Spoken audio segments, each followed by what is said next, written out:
So, hello everybody. Today we'll do our Q&A session on Shabistari. I'm very grateful because today we'll have two experts on mysticism and in particular on Shabistari's work. So we'll have Dr. Shafiei and Dr. Morteza, and they will be in dialogue with each other on this specific subject. Then we'll address some questions that we received through email from other students and scholars who are interested in this field of research. So I will leave you completely the floor, and I will enjoy the conversation from this side of my computer. So I don't know if Dr. Morteza wants to start with a question for Dr. Shafiei. As Mr. Shafiei explained some point about the Shabistari mysticism, Dr. Shafiei, you know that there has been considered that there are two different schools of mysticism in Islamic world. Khorasan school of mysticism and another, the Baghdad school of mysticism. There are many important and famous mystics under each of them. For example, Maulana Shamsuddin Tabrizi, also Attar Nishaburi, also many other like Hallaj are categorized under the Khorasan school of mysticism, and some other famous mystics like Ibn Arabi and Unavi, Junaid and Hallaj under the Baghdad school of mysticism. As you know, there are at least some difference between two schools, their attitude toward the social life and their attitude to training the people and the social role and dealing with folks in the community. What do you think about the Shabistari's position in between these two schools, and how can you consider his position toward these two different schools? Yes, thank you for your question. First of all, I should emphasize that I'm not expert in Shabistari. I would love to be, but my main domain is phenomenology, and I'm just interested in Shabistari, and I saw some similarities. So I think that it would be useful to use the phenomenological method to interpret and to understand what is going on in the mystic traditions, particularly in Shabistari. And as Morteza said, there is a distinction between two main schools of mysticism. This is a good point to enter to understand Shabistari's work, which is a kind of putting together the main points and main ideas of these two schools. As Morteza said, the Khorasan school is known for its being more poetic and more social, while the Baghdad mystic is more theoretical than the other. And in Shabistari, we see this theoretical system in a poet, and also some basic ideas, which is, I think, that one of the most important ideas in the Shabistari's work is the idea of ego, as I said. And this idea is exactly something that two schools merge, two schools meet each other. Because in the Khorasan school, they emphasize the role of the ego, but in more poetic way, or in a less theoretical way. And in the Baghdad school, they emphasize the notion of he, or the notion of it, as we said in Arabic, huwiyya, which is to express God as detached from every, as absolutely detached from every creature. So the notion of ego in the Baghdad school is somehow overestimated, but Shabistari present a system in which we have the place of ego in a more theoretical way than other figures of the Baghdad school elaborate. So it's a well-known fact that most of interpreters and commentators of Shabistari mostly belong to the Baghdad school, and they tried to use the conceptual framework of Ibn Arabi to interpret Shabistari, or the other way around, to use Shabistari's statements as a kind of interpretation or explaining of Ibn Arabi's theoretical mysticism. But I think that it would be very important to also notice some other notions, as you said, the notions which mostly belong to the Khorasan school, which are represented in Shabistari's work. And in this sense, I think that phenomenology also would be important, because in a more theoretical way than the Baghdad school is, we have a kind of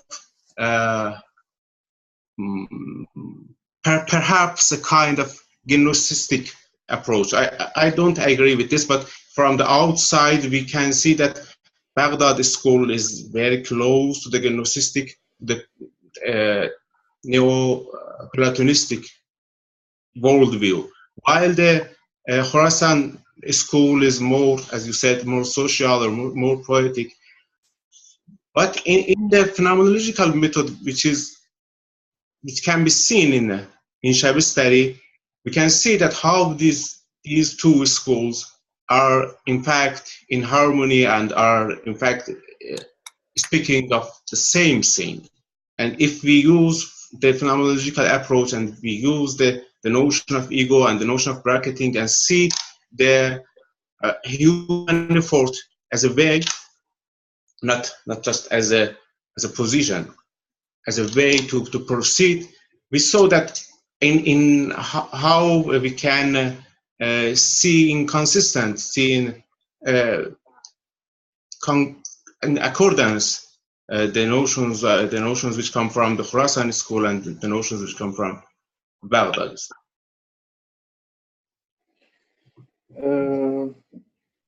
So you mean that, as I understood, Baghdad school, which mostly concentrate on philosophizing the mysticism and in a theoretical way, and make a clear systematical mysticism, and in Khorasan we encounter with a system of mysticism that mainly try to follow the Quranic way of gaining the spiritual knowledge in an allegorical explaining way of the mysticism, explaining the spiritual knowledge in stories, in allegorical statement and something like that. As you know, actually in both schools, um, human being and egoicity is a window toward experiencing the absolute being. Actually, we have just one way to reach to God and gain the spiritual knowledge. The knowledge is beyond the knowledge of or common life or scientific knowledge that we deal with commonly in our life. Um, Now, I just want to ask you about the level of this levels or layers of this egoicity or I-ness or my own being in mysticism generally and in Shabistari's point of view especially. Um, you know, the layer and the levels of being in mysticism is a main point of or motion toward the absolute being. Actually, we can move toward being and experience toward absolute being because our being is constituted from uncountable layers and uncountable, unexperienced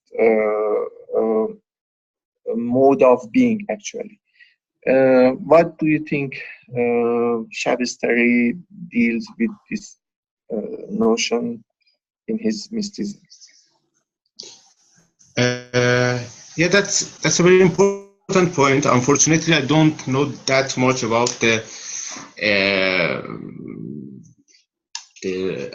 various literature which exists about egoicity and layers of egoicity within the mystic traditions.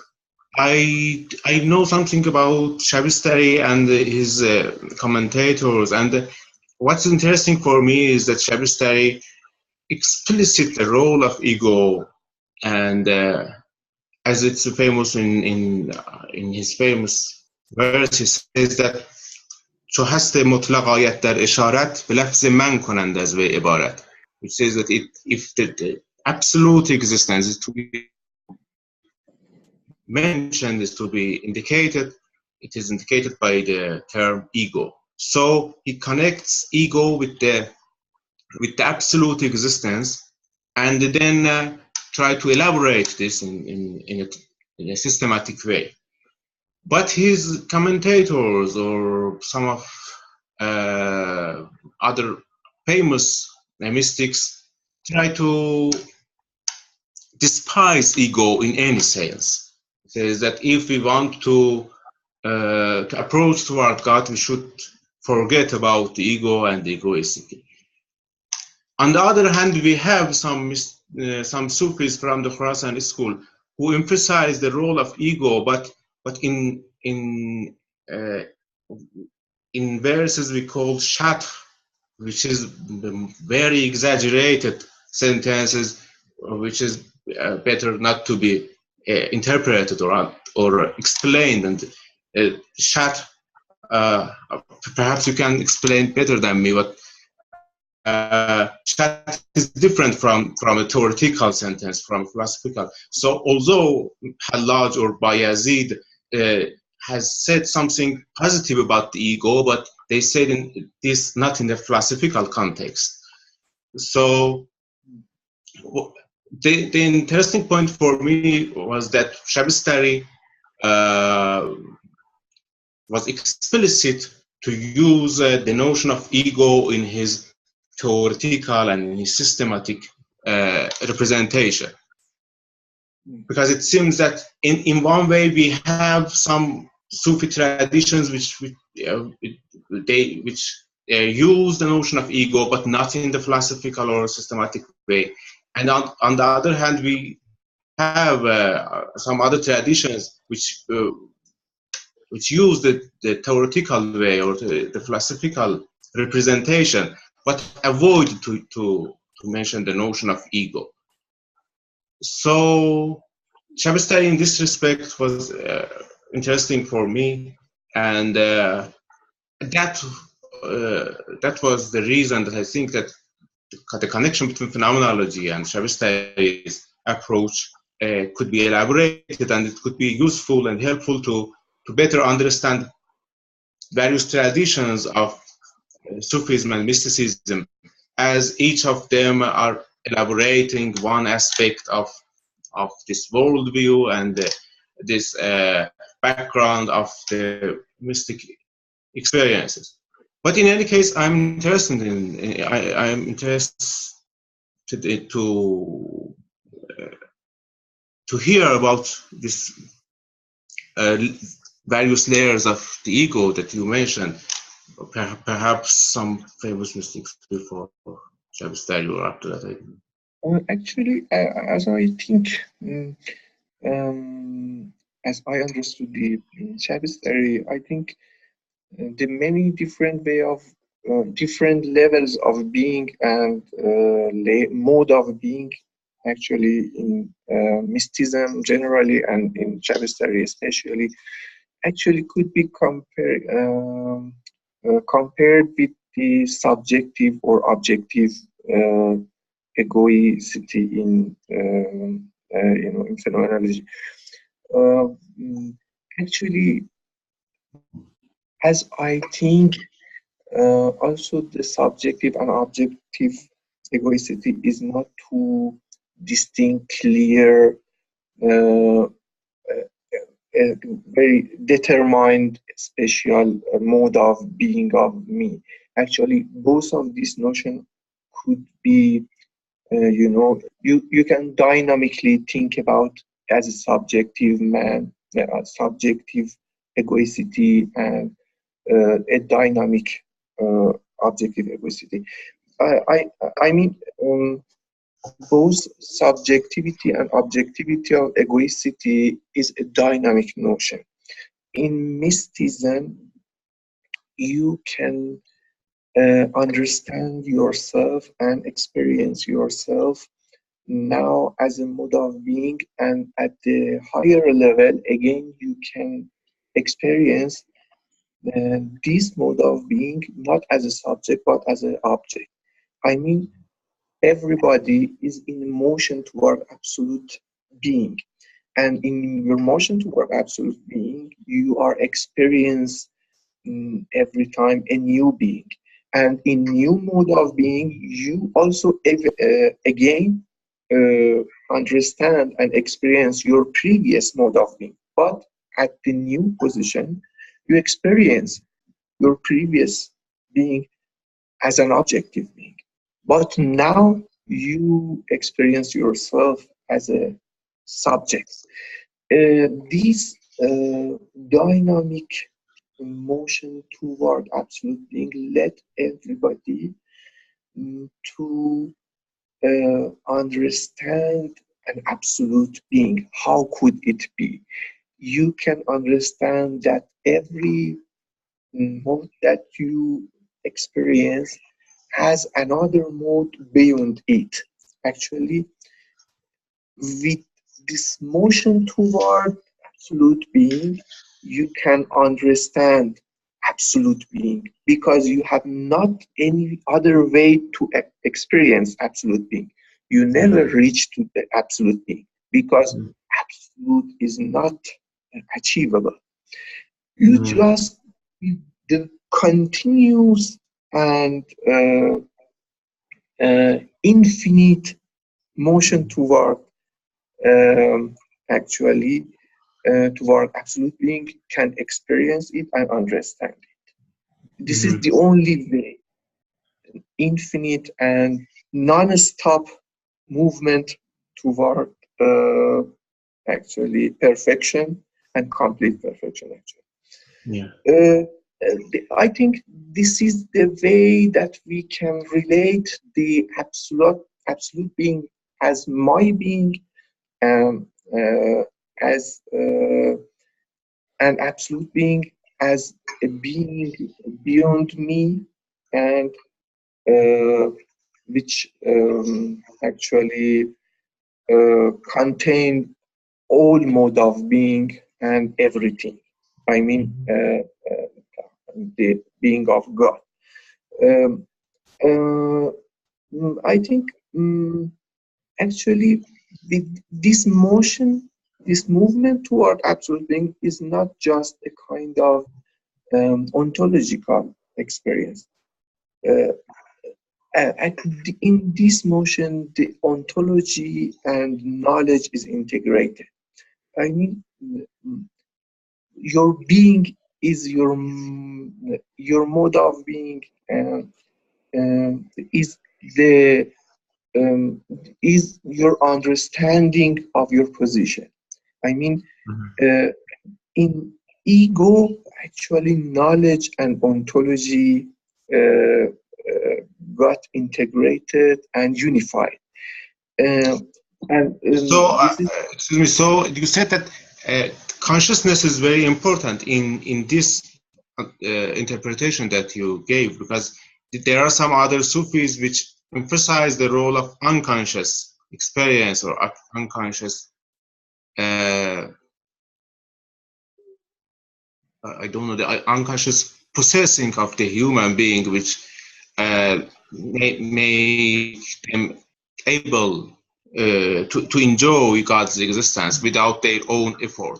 But I'm in agreement with you that in Shabistari we saw the importance of the subjective experience, so of our own position and our own understanding of the existence. So we can see an equivalence between our existence and our understanding of the existence. But what's your, so are you saying that this is the case for all these mystic traditions, or you agree that some of Sufi traditions emphasize that the role of unconscious aspects of the human being? actually the unconscious experiencing and actually movement toward absolute with not attending to some mode of or common life or aspects of our individual life. I think there is not the disagreement between the mystics just in their language. Actually, I am talking about the Islamic world, not in, for example, other for Hinduism or other school of mysticism. In Islamic world, there are many different languages, but the unconsciousness toward which they actually emphasize is not paying attention to very, you know, very popular and daily common life, and the aspect of life that we actually engage us and don't let us to think about the uh, substantial and principal uh, aspects of our being. I mean, mm, the unconsciousness that some of the mystics actually invite us to consider is not the unconsciousness about our pure being or substantial mode of being, but just about a very um, commonly and daily aspect of our life. For example, gaining money and uh, gaining some useless So a kind of for ignorance. an advantage of the common life, but which would not help us in our movement toward the absolute being. But actually, you know, one of the first steps toward the absolute being. All of the mystics emphasized on this is yaqza. Yaqza, you mean in Arabic, in Persian means bidari, and actually means awakeness. Mm. You uh, you first need to open your eyes and actually see that Yeah. you are in a position that need to uh, leave your position and go toward that absolute being. And this awakeness means you need a very permanent knowledge of yourself, not a knowledge of your body, a knowledge of your objective egoicity, but just a knowledge of your permanent being and substantial aspect of your being, where from where you come from and from where you have to go. Yeah. Uh, But perhaps there can be found some disagreements between Sufi themselves about this issue. I'm not expert, but I know that some of them emphasize the role of consciousness. Like Shabistari himself, he says that the thinking is a movement, so we should move from a position to a position, and with all deliberation and intention. So it's not just a kind of acceptance, but it's not merely passive. We have to be active in order to attain, in order to strive toward God. And in this respect, Shabistari is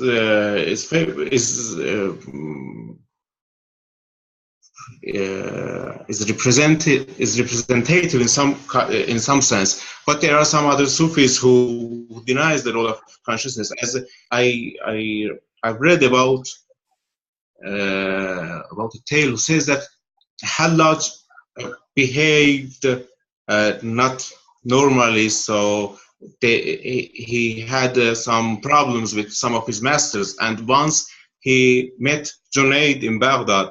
So Junaid asked him, why do you behave crazy like this, and why do you do these silly things? And Hallaj says that consciousness is an attribute of the human, and when the human reach God, all attributes dissolve. But Junaid says that no, it's not true. Consciousness is not an attribute. Consciousness is the very being of human. So in this sense, I think that Shabistari side himself with Junaid rather than Hallaj, although he in other senses he defend Hallaj in a part of his Ghosh and Ras. That's why I think that Shabistari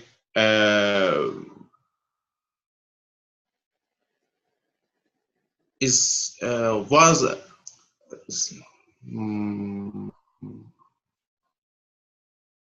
I don't know, but I think that Shabistari's work is a good point to enter the philosophical explanation of the mysticism, because he knows how to put various ideas together and not to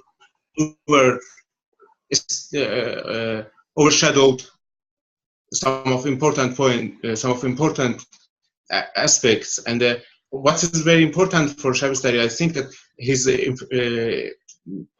he emphasizes the consciousness, and he emphasizes the method or seeing the mystical experience as a way to proceed, not just as a position of acceptance and reception. So in this sense, yeah. Actually, I agree. I agree with you with this note, but I just want to refer to one verse in Shabistari's book. As you said before, Shabistari in one point says that um, everybody which talk about the being and the the levels of being actually is actually acknowledging his own position of knowledge. I think if we think from this point of view to to discussion between Junaid and Hallaj, this will clarify the why they are in disagreement with each other. Actually, they are talking about from different position of being, and that's why Hallaj, in some sense, says that from experiencing an absolute being from the higher level of the experience and knowledge that human being can reach. At that mode, actually, in absolute being, every common and restricted territory of our knowledge will disappear. And this common, every common restrictions and everything that don't let us to see things over it will disappear and will remove. And that's why he says that I am in position that I'm unconscious about being. Actually, that unconscious, at that level, at higher level of mystic experience, actually every bounds will remove. And the unconsciousness and consciousness, very hard to distinguish between them. And I think this is that conflict actually originate from the language of their position, the language of their mode of being. Not, I'm sure, for example, in a suppositional case, you can consider in another way. You can think about the Hallaj and Junaid in another case are in agreement with each other and can completely make a dialogue with each other. I mean, these contradictions are not rooted in their in deep water. They are. This is just in their temporary mood of being and their temporary language and statement. Yeah, I see. But what's I think Shabistari very well shows this when he says that every mystics actually talking about his own position and his own language. Yeah, I see. But what is important for me is the way of representation which considers our own state of beginning. So the notion of beginning is very important for me, and as a phenomenologist at least. And I see this in Shabistari, and he considers both the state of beginning and also the state of being in a road. So as he said, that there can be there can emerge some disagreements while we are in a road, because perhaps we are in different stations. But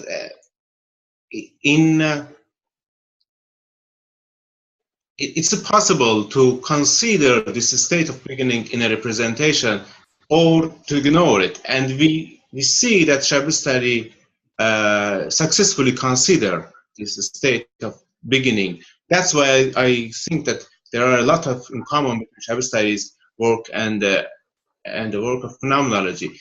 Because most of Sufis try to explain their experiences or their worldview, but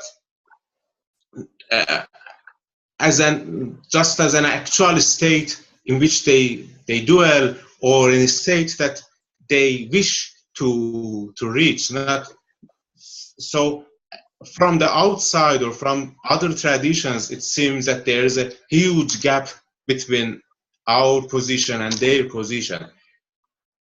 So for a philosophical representation, it is important to begin with the beginning, as Husserl said, to begin with the state which can be understandable and experienceable for every human being. So we should begin with the pure egoicity, not with the ego as being in a specific ontological or ontic state.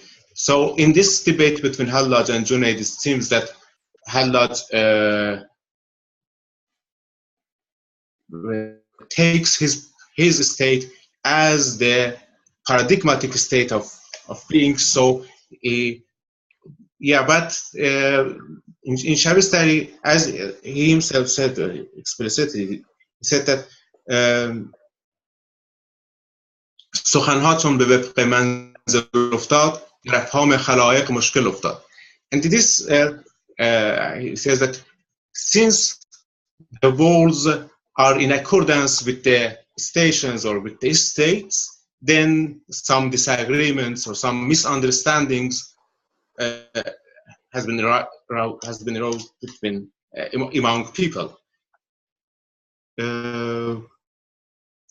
He says this verse in the beginning of his work in order to beware of his own representation. So he says that if you want to understand completely what is going on, you have to consider this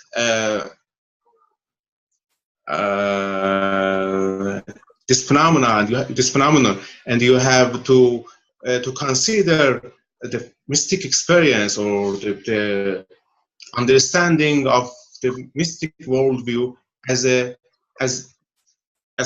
progressing in a way, in a road.